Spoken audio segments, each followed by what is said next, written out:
Front and Center. Front and Center.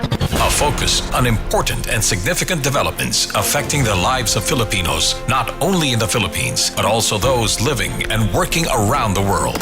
Join us in Front and Center. Front and Center. Here on Radyo Pilipinas World Service. Good day, welcome to Front and Center, where we focus on developments in the Philippines, legislation that provides policies and directions that strives to promote a better economy for the country. Issues that concern the welfare and well-being of every Filipino. All of these and more will be Front and Center.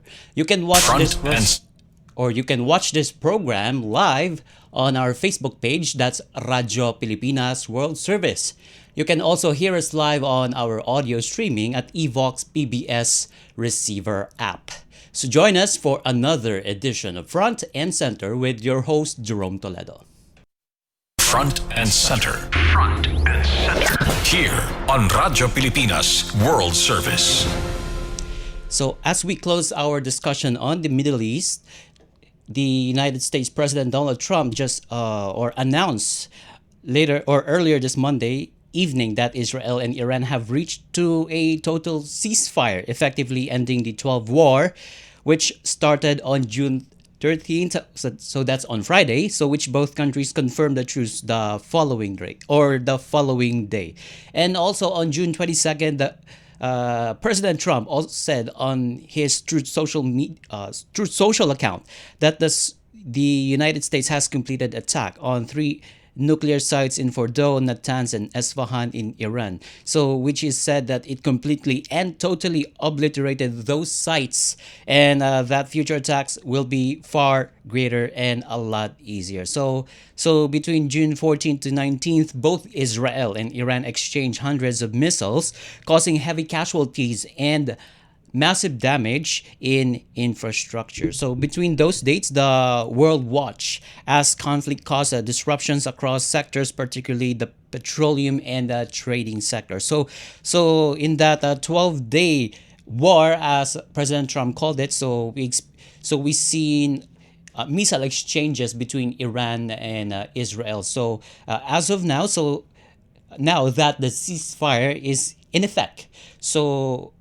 the situation in Israel is relatively calm as well as Iran. So, as it says, Israel is ending its state of emergency following the days of no conflict between Iran and Israel following the ceasefire agreement that was agreed on by the two countries. And regarding that matter, so we will have a discussion with the foreign policy experts. So how can we expect from this? So this ceasefire, so will there be a peace between Israel and Iran? And also are we going to experience far greater peace between the two countries, and in particular the Middle East region? So we will have a discussion with the foreign policy expert when we come back here on Front and Center. Front and Center.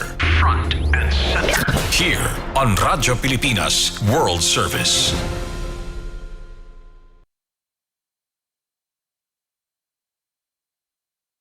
Mas pinadali na ang government transactions sa tulong ng eGov.ph Super App. Pwedeng-pwede mo nang magawa ang lahat ng ito. I-download ang eGov app sa iyong smartphone o tablet mula sa App Store o Google Play Store. Pagkatapos, ilagay ang iyong mobile number at i-authenticate gamit ang one-time PIN o OTP para marehistro ang iyong account. Saka ilagay ang iyong mga pangunahing impormasyon at kumpletuhin ang facial recognition technology para sa verifikasyon ng iyong pagkakakilanlan. Para sa mas mabilis at mas maayos na serbisyong panggobyerno, gamitin na ang eGov.ph Super App.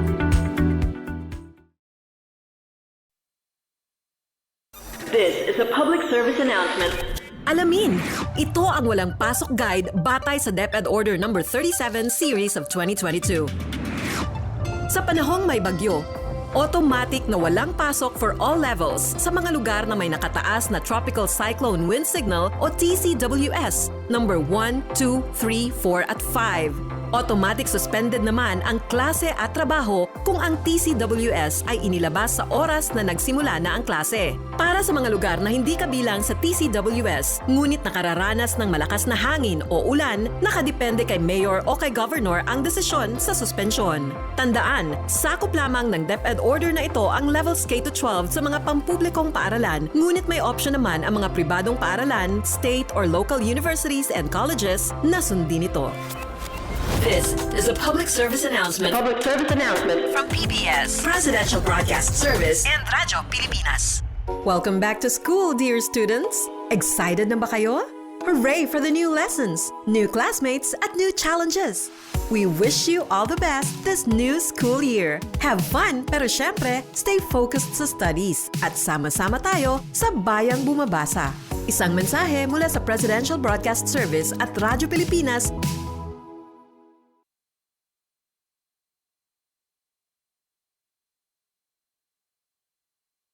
Front and center.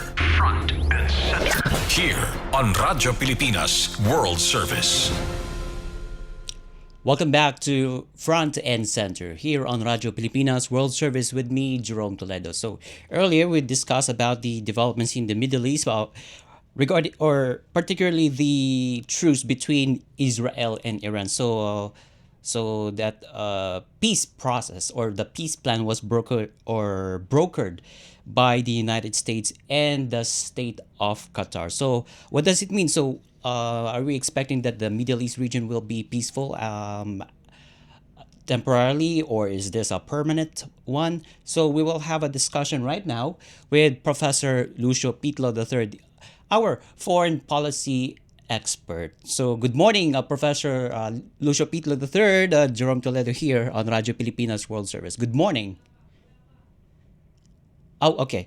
So, we're still establishing the line for Professor Lucio Pitlo. So, we will have a more discussion with Professor Pitlo III. But in the meantime, the Department of Foreign Affairs, or DFA, welcomed the ceasefire agreement between Israel and Iran, resulting in the conclusion of Tel Aviv's 12-day assault on Tehran. So, I'll read the statement from the Foreign Affairs Department, and I quote, "The Philippines welcomes the U.S. announcement of the ceasefire agreement between Israel and Iran, hopeful that it will be a crucial step towards achieving lasting peace in the region, and we urge all parties concerned to continue engaging in dialogue and negotiations toward a permanent solution to this issue." And that's a statement coming from the Foreign Affairs Department. And also, U.S. President Donald Trump announced a ceasefire deal between the two countries on Tuesday, followed by Israel's declaration of a historic victory in its 12-day military action against Iran a day later. So I think we have now on the line via Zoom Professor Lucio Pitlo III, the foreign policy expert. Good morning, Professor Pitlo III. Jerome here on Radyo Pilipinas World Service. Good morning. Good morning, Jerome. Good morning to your listeners. Okay, so now that the peace agreement between Israel and Iran is in effect, this peace plan is brokered by the United States government and also the state of Qatar. So, can we expect a lasting peace in the Middle East for now?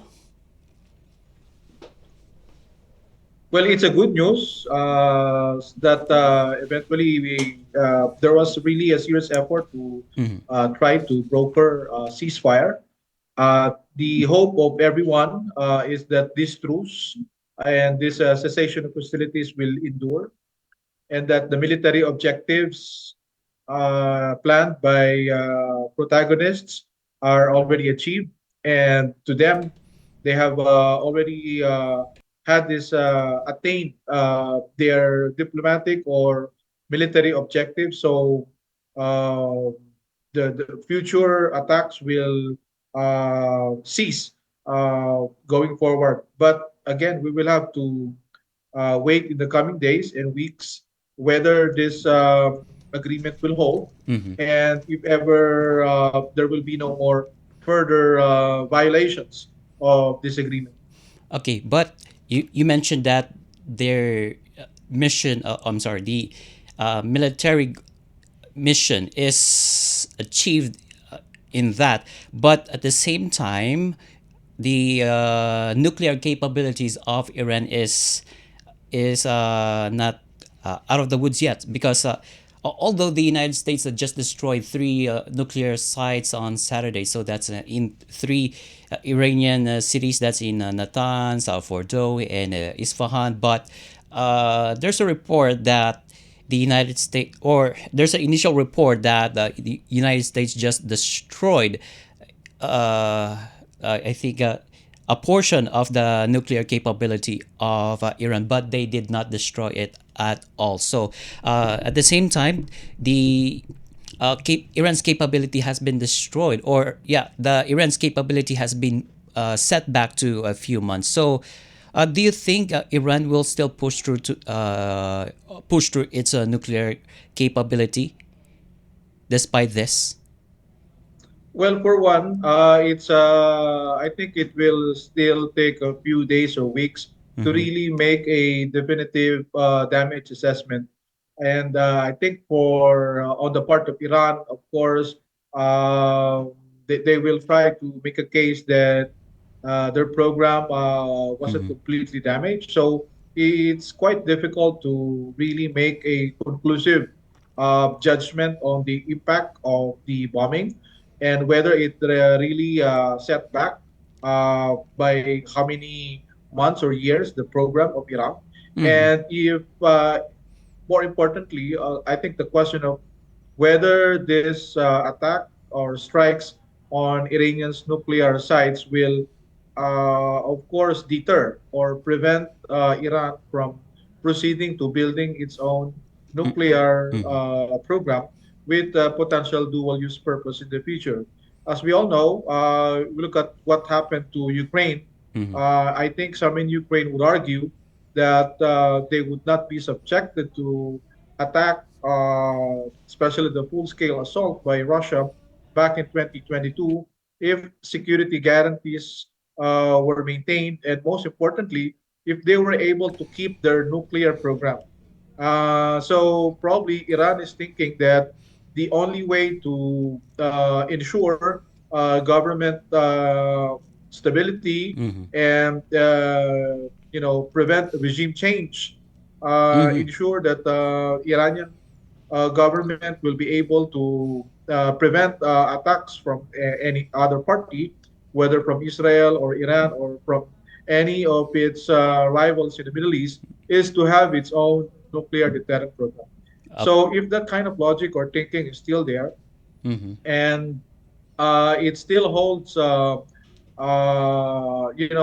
audience in the Iranian establishment, then the likelihood that they would persist is high, and that this setback that they had experienced, the bombing by Iran, by Israel and U.S. military on their nuclear sites and also attack on their nuclear scientists, they would see this as a setback, as a temporary, hitch. But the desire, the aspiration, as long as it's there, uh, they will find new means to develop their program, whether working with partners like North Korea or even China or Russia. So I think the important consideration is the will, the determination, and the desire. So as long as these things are present in Iran, then what we experienced last few days may just be like a temporary setback A for Iran's program. Okay, for that's a temporary setback, and at the same time, this is a temporary peace in the Middle East. Yeah, agree. So we all know the history of conflict, the war of words, the fiery rhetoric between Tehran and Tel Aviv or Jerusalem, Yeah. and of course rivals in the Middle East. like Saudi and Iran. Uh-huh. And then on top of that, you add in U.S. involvement. So this is a very volatile region, but Yes. also very important for global energy supply. And at the same time, for countries like the Philippines, we have a very big community in the Middle East. Yeah. We have OFWs working there. And so as many countries are, have a deep stake in the stability of the region. But as we all know, a lot of actors there, a lot of variables. And so the stability and the peace in the region will depend on coexistence at the end of the day between all of these players. And of course, for that to happen, negotiation, dialogue, the sincerity, the political will among the key actors, not least between Iran and Israel, they have to really sit down Yeah. and find ways to, sort out their differences and find ways to coexist. Right. And also, I remember President Donald Trump is furious when he learned that Iran and Israel exchanged missiles after the peace plan was after the peace plan uh, was or took effect rather, because I think when he left for NATO summit in The Hague, Netherlands, he's furious, and he's really tired of dealing with the complexity of the of the situation in the Middle East. Yeah, certainly. So again, it's one thing for U.S. Major partner, global power to announce the ceasefire. It's another thing whether the parties concerned, in this case, Iran and Israel, as well as other proxies or allies or groups sympathetic to Iran, like the Houthis in Yemen, the Hamas in Gaza, Hezbollah in Lebanon, these groups, no, as well Uh-huh. as of course other countries that host U.S. military bases like Qatar. It's another thing, for these actors on the ground in the region to behave. So of course U.S. will try to apply pressure on, especially Iran and Israel, to wind down the conflict, to prevent any violations of the uneasy truce. But again, if the view from Iran, for instance, is that they still have not yet replied or made a retaliation to level the field, to have a sense of a kind of stalemate, or at least take revenge for what they thought was a unilateral, strike, and that hits valuable targets, including their nuclear program. So if in their view they still haven't reached to their satisfaction, exacting a kind of revenge, then I think this kind of exchange of fire between Iran and Israel may still happen despite the US pressure. So again, we saw President Trump early on.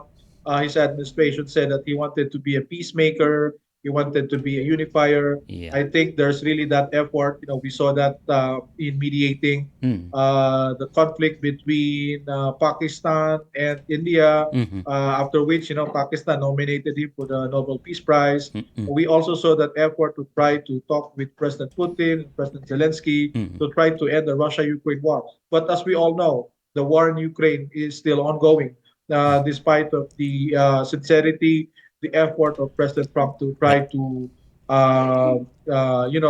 de-escalate and conclude the conflict as soon as possible, so U.S. can concentrate in its big competition with China in Well, the Pacific or Asia Pacific. okay. So it's one thing for U.S. to have the effort, but it's another thing for the actors, the players involved, to really behave and really oblige. So I think U.S. also have to give something to them in order to get them on the table, and for them to stay on the table and to make true of their commitment. Okay. Okay. So moving forward, under Trump administration, what would be the relation between the United States and Iran? Although Iran, I'm sorry, U.S. President Donald Trump will sit down with the Iranian government and negotiator regarding this issue. So moving forward, what will be the relation between the United States and Iran? Although both countries are hostile to each other. So, but nevertheless, what's gonna be like? Well, I think the trust issue is a big concern. As we all know, before Israel launched its unilateral strike against Iran, there was an ongoing negotiation between U.S. and Iran for their nuclear program. And before that, there was a JCPOA deal, between U.S., Iran, and some other European countries that allowed for the lifting of the sanctions on Iran in return for a guarantee on the side of Iran that inspections would be allowed and that they would not go into development of a nuclear weapon program. But that deal was scuttled. It was not continued. It was canceled by President Trump, and then now there's a new negotiation taking place, and then Mm. these attacks happen. So I don't think the conditions or the climate is conducive to build trust, Mm. especially on the part of Iran. I think the suspicion will be there that U.S. Cooperated with Israel Mm. in, of course, destroying or terminating Iran's nuclear program. So it's, I think, under that kind of climate, it may be difficult for Mm. Iran to make significant concessions, unless, of course, some other concessions are offered by the U.S. Mm. I think so far what we're hearing is that there's no regime change. Uh, that Ayatollah Mm. Ali Khamenei will stay, Yeah. and that U.S. Said that they will not take down him and would Mm. not Mm. move into replacing the government in Iran. So this is something, of course, that is very important for Tehran. Mm. But whether this in itself is enough, Yeah. to address the suspicion uh, that we would know in the results of the talks between the two sides. Okay, so the peace plan brokered by the U.S. and Qatar is in place. So what about Russia? What's good, and also China? What's going to be their role?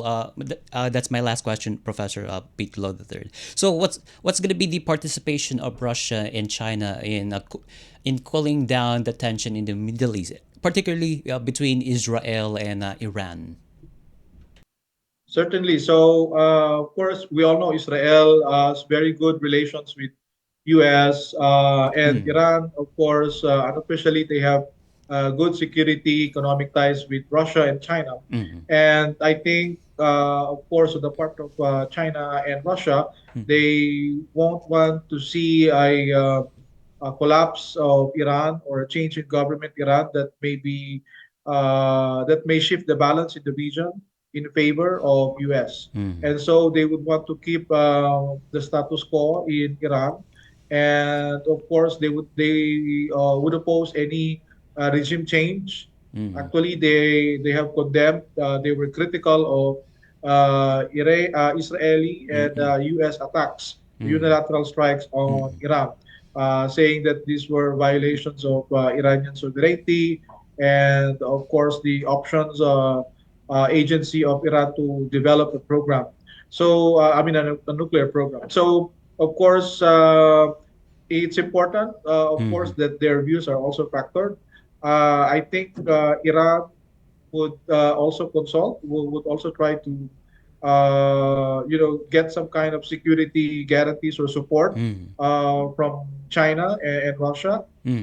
If in the event there will be further violations of the truce or Mm. the ceasefire. And because we all know U.S. is, really a stalwart supporter of Israel, Mm. and Right. if this conflict persists, then Iran may look for external partners to also help Ah, okay. in its defense. So Mm. China and Russia will be there So, for it. so in short, so United States, Russia, China, Iran, and Israel will take a role, or each role, to maintain peace and at the same time to avoid getting into conflicts. Yes, certainly all of these players have roles to play in keeping the stability and peace in the region.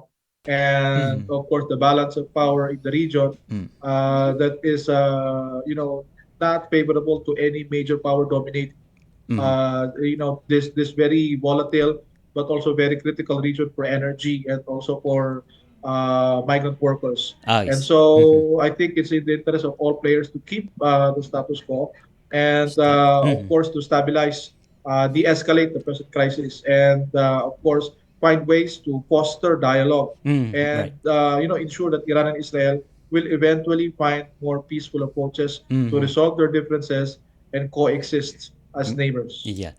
So one word, peace in the Middle Agree. East. Okay. All right. And with that, thank you so much, Professor Lucio Pitlo III, the foreign policy expert, for joining us in the program. Thank you. Thank you so much, Jerome. Mabuhay, and more power to your program. And with that interview of the program with Professor Lucio Pitlo III, we conclude this edition of Front and Center here on Radyo Pilipinas World Service. Together with our production team and technical personnel, this is your host, Jerome Toledo. Until next time, mabuhay, love the Philippines. You have just heard and watched Front and Center. Front and Center. Join us again for another edition here on Radyo Pilipinas World Service. Front and Center.